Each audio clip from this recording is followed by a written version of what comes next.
Welcome to Popternative, where we dive into topical discussions from the worlds of pop culture, social media, and sports. Here is your host, Peter Remoliotis, aka PD Beats. Hello and welcome to the Popternative Podcast. This is the podcast where we have digital discussions in the worlds of pop culture, social media, sports, horror movies, all that stuff. We talk about it all. As always, I'm your host, Peter Remoliotis, and on Twitter I go as PD Beats. Really excited to be joined by an actor you might have seen him on Future Man. It's a new series on Hulu. He plays Blaze, I believe that's the name of his character. We're with Kevin Caliber. Kevin, welcome to Popternative, man. Yeah, thanks for having me, Petey. No problem. Right off the bat, for a lot of people that, have seen your work and have seen that, you're an actor, you've done some modeling work. When did you kind of decide that you wanted to kind of be a storyteller, be an actor, and be in these cool movies and shows? Like, when did you kind of decide that's what you wanted to do? Well, it all started being in high school, wanting to do, or even before that, it was that whole trying to create. I remember being the little kids making the little movies in the backyard, things like that. And my family never had the camera, so it's a shame I don't even have any of that crappy stuff that we used to do. And then come to high school, I got kind of caught between doing sports and theater. It was this weird thing where I wasn't really a jock. I played football, I played basketball, wrestling, baseball. Like, I did all the sports, but I wasn't like the jock mentality. Like, I didn't just hang out with jocks wearing my Letterman's jacket. Like, that wasn't me. Well, I would go to like theater class and started taking theater, basic acting in high school. And then the theater kids, they're kind of their own little thing. The theater kids didn't really like me because they thought I was a jock, and theater kids are very cliquey, and they're an eccentric type, and I wasn't really that either. So I got kind of caught in this in between where honestly I ended up just hanging out with the stoners and playing music because I loved music as well. So I've always been a jeans and t-shirt kind of guy, never really in any stray. So it was very well all the way across the board, which I think is good. I think everybody should be well-rounded. Just, I think team sports is important. Being able to work with the arts is important, and just about being balanced and whatnot. And growing up in Missouri, there wasn't a whole lot of that. The arts department after that, nobody really thought about a future in the arts. And then I got involved with a local company a few years back in St. Louis, and I shot my first TV pilot, and I was playing in a rock band, and it was you were slapping the bass, right? You played bass. Yeah, bass guitar and singer. I played in a metal band for many years. Wanted to make the run at that, doing that full time, but that didn't happen. It's probably a good thing because that style of music didn't last. I'm a big metal fan. Before I got into all this stuff, I was a concert promoter, so I was booking all kinds of bands. Yeah, I was pretty much my own the band manager and promoter, so I got it booked out every weekend. We got to play incredible shows. We got to open up for like Head P and Fozzy with Chris Jericho, and American Head Charge. It was this real cool thing where we got to perform, but it was still going to the day job on Monday. And absolutely. At the time I was, when I played music, geez, I've had quite a few careers, not gonna lie, but it's all figuring it out. And then some years back, it was just the time has come. I need to go at this full force, and I was working as a civil engineer. It was the American dream, so to speak. Had the nice house, the nice car, the good job, and I just wasn't happy. So it was, sell everything and pack up the truck and drive to LA without anything particular in mind. And did that, showed up one day, and about within a week, I found myself on my first TV set. I immediately started doing background just to, so I found myself at big studios and this and that, and just absolutely fell in love with the whole process. And the rest is history. So diverse skill set. So many things. Slapping the bass. It's the jack of all trades, master of none, I guess. You're like a hybrid, like a jock and like a band geek or a theater geek. It's almost like if you wanted to make a comic book, you could definitely like figure something out and make a character around that. I would read that. It's like being from Missouri. I'm still a good old boy. I still know how to use tools and chop wood. And I'll throw it in there. I also was in the Marine Corps. That was another one right after 9/11. That went down, and I said, I didn't go to college right out of high school. So I joined the military, and then I later got my college degree. After military. So. First of all, thank you for your services. Thank you. I really appreciate that. And for the people too that don't necessarily know, because I mean you've been doing a lot of like different things based on your social media. But I mean, Future Man Blaze on Hulu. For people that don't know about it, can you kind of just talk a little bit about Future Man and your character as well to get people familiar? Absolutely.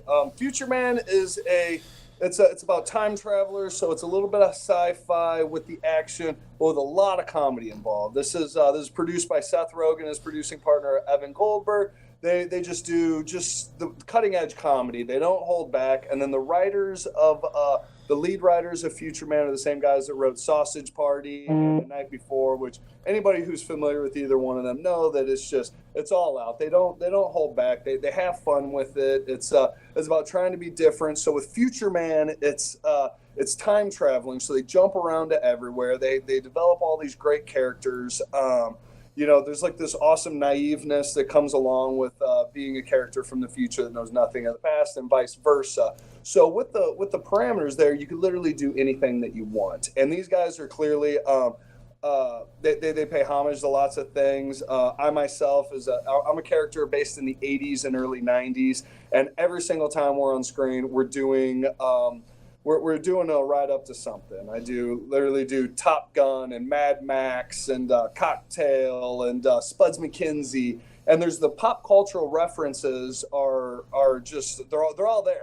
Every time something's on screen, that they're either not making fun of something, but they're involving something. But it's in no way a spoof. It's a completely original idea that's really taking a lot of elements and just churning it all together and creating just hilarious insanity on the back end of it. Oh, that's great. Yeah, no, so for people who have not watched it, you should definitely tune in and watch Future Man. All right, let's get into other things. I always found it interesting when I have guests that are actors and actresses on the show. I always like to talk about this. The landscape is changing. Like Hulu is a perfect example of it. So many different streaming services, so much content out there. You're an actor always looking for new work. You're going for auditions. You're always trying to get your name out there. The thing that, is a little bit of a double-edged sword I want your opinion on is you can look at it two ways. You can look at it one, wow, there's so many more opportunities now because there's so many shows, there's so many opportunities for auditions. You can look at it the other way,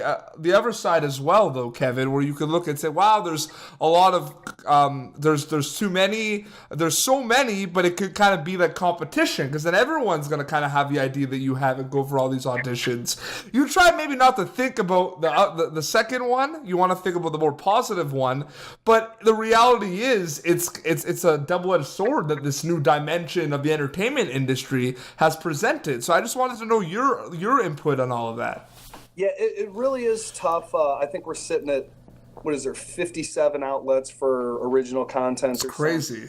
Used to be you had your your theatrical releases, your direct-to-video or your B movies, and then you had your 3 or 4 original networks, and that was it. And it's really tough because there's so much content out there that we're literally living in a golden age of television, because technically, like Netflix and HBO, these are series, but they're producing them at the movie quality, which is absolutely great, but there's not enough time in the day to watch everything. Like I'm so behind. It's like I haven't seen Peaky Blinders. I don't even know what that is. I haven't even finished the new season of Black Mirror, and it's only like 6 or 8 episodes. And these are just phenomenal things. And I missed the boat on Game of Thrones, and now they're 70 episodes in. And I've tried to play catch up, but even nailing out a couple episodes a week, it's still going to take me a year to catch up. And it's great for that. But at the same time, like you say, the back end of it is, because I have a recurring on 2 shows, not only Future Man, but I'm also on a show called The Have and Have Nots, which is a Tyler Perry show. Which, if I don't say, oh, it's a Tyler Perry show, people are like, I don't know what that is. And it's on the Oprah Winfrey Network, which, it's got its audience and it's got that, but not a whole lot of people watch it. Where 20 years ago, it's like, oh, it's on ABC at 7 o'clock on Mondays. You'd be like, oh, right, we've all seen that. We've all seen the commercials. Nobody even wants to watch commercials anymore. So just to advertise and get something out, it's so tough to even do that nowadays.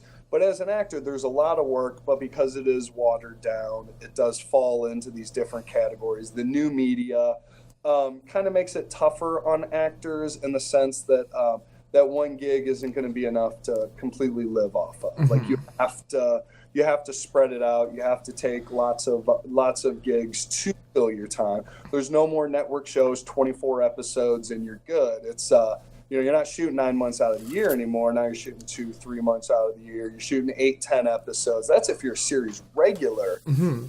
Just to be a regular is, very tough. That's the goal and the achievement. And I'm still steps away from that. I remember the first time I got one of my network co-stars. I was on a show called The Catch, and I was, oh my God, I'm going to be on ABC. And it was a 1-day rate, and I paid half my rent that day, and I'm speaking on network television, and it makes it kind of tough, and but it's still a great outlet. There's lots of opportunity for actors out there because you can do it digitally, you can do it cheap. These privately financed shows can find homes on Amazon or Netflix, and do it pretty cheaply, and it gives everybody a creative outlet. There's no more excuses anymore. No, there are no excuses. But it's at the same time, it's like, well, create your own content. I know that on the Nerdist, that's what they always preach. So like, just do it. It's like people can make fun of YouTubers or all these other people. It's like, what is it really so bad? They're turning their phones on, turning on the camera, and they're talking to it. They're creating skits. They're making spoofs. They're doing anything, but they're putting it out there. And honestly, we're competing with YouTubers. People rather see YouTubers sit there and talk about nothing, just out there doing pranks or something. And in some cases, it's like I do my own short films. I could spend a year on it. We could cast it, do this. We have a full crew. We do table reads. We do full big productions. It spends 6 months in editing. We had sound. And then I could put it up and we'll get 400 views. Yeah. And then I could do a YouTube video. I've been part of YouTube videos. I was the proposing cop. I was in a Jake Paul video. I was the cop that arrested him. And these things literally get 5 million views in a day, or the one is up to 130 million views. Oh, man. That was you in that video. I didn't even put that together. Which one? The Jake Paul video. Jake Paul, yeah. Oh, man. Pop a lot, It's like... I did so much I did the research on you, and like super bad. Like I did the research, the Tyler Perry show, but I didn't think about the Jake Paul. I tell you what, it's one of those things. People will always be like, "Have I seen you in anything?" I was like, honestly, you probably have. If I try to explain it, you might not even know it. But it's just, the life of an actor. We, not all of us are names. There's those people that you recognize, and then there's those people that kind of look familiar and you're not sure where you know them from. That's kind of the world that I would love to live. And it'd be nice if, it'd be, of course, to have my own show and people would be like, oh my God. But once you kind of lose that identity and be able to walk down the street comfortably or anything like that, because now you're entering a whole nother realm. To be an A-lister is a whole nother thing, which of course I wouldn't turn it down. Of course, I'd be silly to do that. No, absolutely. It's nice to just be a working actor that, gets to have fun, play a lot of different roles. Because the goal is to get that one show that you do and make that character your thing for the next 10 seasons. I mean, that really is the goal.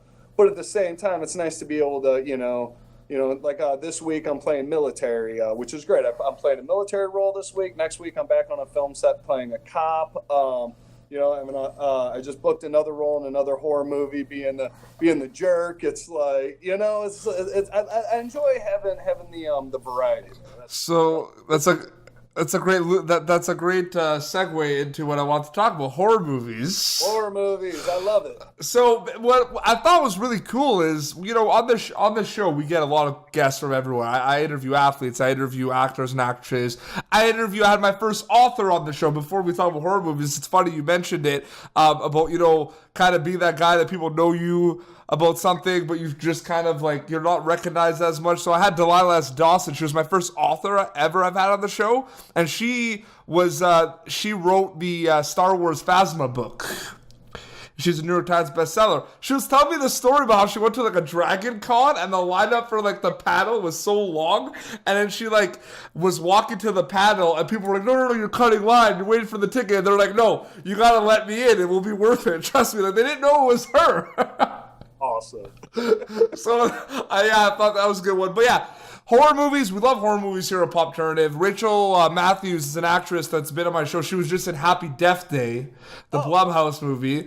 So we were talking about that because there's so many horror movies out there. So I want to take this as an opportunity where we could Pardon me? That's a genre that's not going to go away. People love their horror. But they're getting better.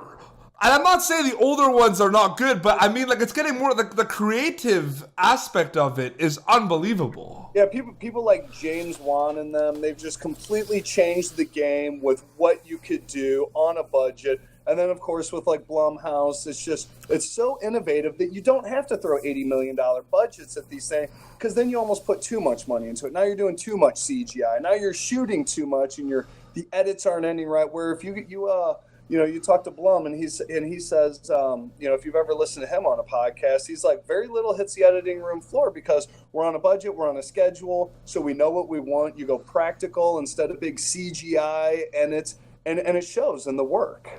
And it's one of those things too where I was talking to Rachel Matthews because it was her first feature film, and she played Danielle, a sorority girl. And she had a lead role in the movie, and she was talking about how it's just the Blumhouse is just knocking them all, like they're knocking them down, and it's becoming a thing where I look forward to a Blumhouse movie. Like the Truth or Dare with Lucy Hale that's coming out, sign me up, man. I'm going to see that like right away. Well, and then they're going to get these other things that are going to not snake through, but become critically acclaimed. You look like Get Out or something. It's like they're taking risks on those. So good. It's because it's storytelling. That's what it all gets down to. And if you have, with the way that the industry is going, with $3.5 billion or whatever they're spending on movies, and out of that $3 billion of it is going to these tentpole movies between your superhero movies, of course, your Star Wars, and just those. So that doesn't leave a whole lot left. So you've got to be able to make quality on $10 million. And yeah, I'm a huge fan and just always have been. It's kind of funny how they do go through cycles, but I really love where we're at right now with horror. You had the campy of the 80s.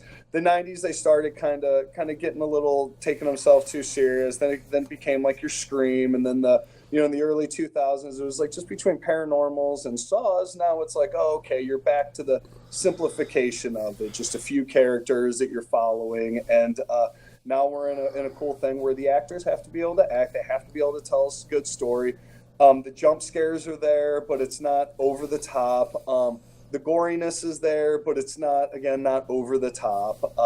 And I love working. And it was funny you said Happy Death Day, because I just did a movie. It was bad timing. Ours came out last month. It was called The Campus. And it was kind of the same thing. Mm-hmm. On Groundhog Day, same girl was dying, and she was dying 5 times over in all different ways. So it almost set up more like an anthology, because you're following her in the same spot every time. And one time it was like zombies. One time it's like a slasher flick. So they kind of did it like that, where it wasn't quite like Happy Death Day. She's not waking up in the exact same moment, and it's not choose your own adventure. I've heard of it. I have not seen it yet. I definitely got to put that on the list. Yeah, and it was cool because I did another film called Maternal Instincts a few years back, starring Felissa Rose, if you remember her from Sleepaway Camp. Me and her played the leads in a film, and the effects guy on that one, Robert Bravo. He brought me on. He said, "Hey, I got this creature." It was the first time that he developed a full blown creature for one, And he's like, I need somebody that could use the physicality. And I've got the stunt training. I've got, I'm into the fitness. I know how to move. And so it was really cool because it was hours and hours of the makeup to become the Beast. And it was my first time playing the creature. So it's funny because he's like, yeah, you're going to be the opposite of pretty. I said, good. Make it to where you can. It was... I think the coolest thing too is because, like I said, big horror movie fan, and the thing is, like there are a lot of people who are not convinced like you and I. Like they like horror movies, but they're not all in. You know what I mean? So so I remember I had Charles Baker on my show. He played Skinny Pete in Breaking Bad on AMC, and he was in a movie. It's probably one of my favorite horror movies called Splinter.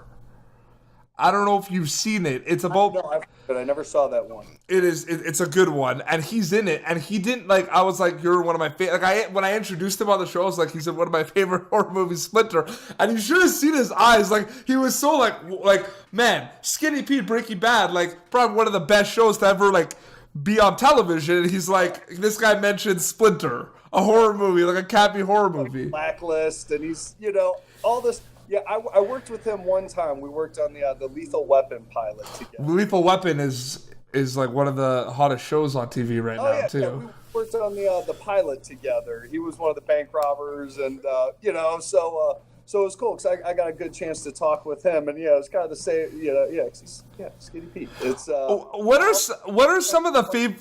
Phenomenal. He was another one. I was looking at him and I didn't place it right away because I'm sure if he would have put on his bandana, I would have known exactly. But for him just standing there, and he's such a nice guy. He's almost like he was very, just very down to earth, very like approachable, and it wasn't right away that I even recognized him. And it's like the same thing we were talking about because he sinks into these roles. It's like as a character actor, it's phenomenal. Absolutely. I wanted, like, before I forget too, I wanted to mention, because it's a big part of the show, and I follow you on social media. You do a very, very good job on social media. I just want to let you know that. And luckily my girlfriend is a social media she's really good at, so she coaches me up. But it's important, right? And I feel like you understand how important it is in this day and age to keep everyone up to date, right? So I just wanted your opinion about how social media is being used, by actors and actresses, and even like I had professional wrestlers on my show, man, and like their kind of perspective of social media is so awesome. Like the way they talk about it, how they can go from playing them like tweeting just about themselves, the personal life, but they can also like get into character on social media, like tweet out like because they're like the bad guy, the heel. Yeah. I just find it cool. So what does Canada Caliber think of social media? I think social media is good because it's a way of being out there even whenever you're not out there. If you're an actor, you have one movie come out a year. You're playing this character, and then after that, what do you do in the other 51 weeks out of the year? So it's important to kind of be active, and the combination of the day in the life of as well as what you're doing, promoting it kind of builds up excitement because I know I watch movies. I used to buy all the Blu-rays and just to watch like the behind the scenes and the making of, and that's something as a film fan I've always loved that. I watch some of my favorite movies. I'll rebuy the Blu-ray even though I have the DVD somewhere just so I could get it with director's commentary because I like to see what's on the inside. I love to see how things are made. It's like pulling back the curtain and seeing behind it. So for social media, for actors, I think, or anybody in entertainment, I know I follow all my favorite actors. It's a cool thing. It's an interesting thing how nowadays they do it where people can get booked based if they have millions of followers. It's like, well, yeah, it makes sense, Like Kevin Hart, he's got his thing where he's built up this huge following, and then they sign him to do this movie. They're like, okay, now you got to blast on your social media. He's like, no, that's yeah. Commercials. It's Vince D'Onofrio. He basically he would like use social media to get work pretty much. Like he would see like a director that he wanted to work with, and he would like tweet at that person, be like, "Would love to work with you, man." Like, it's I'll tell you what. The movie that I booked yesterday, somebody put up on Facebook. They said, hey, we're casting our new film. Any referrals? We need a guy, 25 to 35, good looking, can really play a jerk. Casting director that I've worked with before, underneath it, she goes, Kevin, he's a nice guy. He's not a jerk, but he's a hell of an actor. Underneath it, I wrote, but I play a hell of a jerk. Game, set, and match. Yeah. The next day, they direct message me. They say, hey, you really play a jerk? I dropped them a couple things. I dropped them a couple of my YouTube videos from, things I was a jerk in. They said, can you come in on Saturday and read for us? I said, of course. I went in yesterday, went in, read for them, and a couple hours later, I got the offer. So it's like all on Facebook. And I booked some of my biggest projects off social media because it's about being active. It's about, there's people that you don't know personally, but it is good to be on and on with the casting directors because you never know if they're looking for something specific. Same thing, I try to help out my fellow actors. I want everybody to be active because if I see something else, like, hey, we're looking for a Hispanic guy, this and this size, I could immediately be like, I know Mario's perfect for that, and just immediately send it to him. So it's really important for people just to be on the up. It doesn't mean you have to post every day because there is oversharing, there is overdoing it, overposting, in the same actor posting the same movie, but at the same time they are promoting themselves. And it's PR is a tough thing to come by, and the social media is a great presence. And again, if you're not booking anything, it's okay. Well, I'm going to write this skit. I'm going to shoot it with my friends. I'm going to blast it on Facebook, on Instagram, and now you're getting out there. It's a way of keeping active, keeping involved, and it's important, and it works. Absolutely. Well, Kevin, we'll wrap up, but thank you so much for coming on the show. I really, really enjoyed this conversation. Thanks for having me. Want to point out? This is your time to plug away. Well, Future Man just got picked up for season 2, so I really hope Blaze gets to go back there and have some more fun. There's been some amazing things on Reddit. Theories like if Blaze is Wolf's dad, that's what I'm looking for. That's the one that I would really love to happen. So season 2 of that coming out. Yeah, have and have nots. Speaking of horror movies, Death House, which is like the Expendables of horror movies. That comes out in 2 weeks, February 23rd, I believe. We're doing the LA premiere February 22nd. Got a small part in that. Spoiler alert, I get killed, but everybody gets killed in it. It's called Death House, I get killed by a legend, which is one of the fun things about what I do. An absolute legend in the business. And outside of that, we got another horror movie is Ugly Sweater Party. That one is poised to do the festival circuit this year, and hopefully this Christmas it'll be the talk of everybody, and it'll be there's something for everybody in that one. If you're a horror fan, you will not want to miss Ugly Sweater Party. Awesome. Where can people follow you on social media? On Instagram, I am Kevin Caliber. Facebook, Kevin Caliber. And on Twitter, I am Kevin Caliber LA. Perfect. Well, this has been Pop Turnative. You catch previous episodes Pop Turnative on YouTube for the video versions, for the audio versions for the podcast. Anywhere you listen to podcasts, we're there. iTunes, Spotify, SoundCloud, we're everywhere. So just look us up there. You can like us on Facebook, follow us on Twitter, popturnative.com for more content as well. Until next time, this is Kevin Caliber and PD Beats signing off. Thank you for tuning in to Pop Turnative. Make sure to check out our past episodes of Pop Turnative on YouTube. Be sure to like Pop Turnative on Facebook and follow us on Twitter.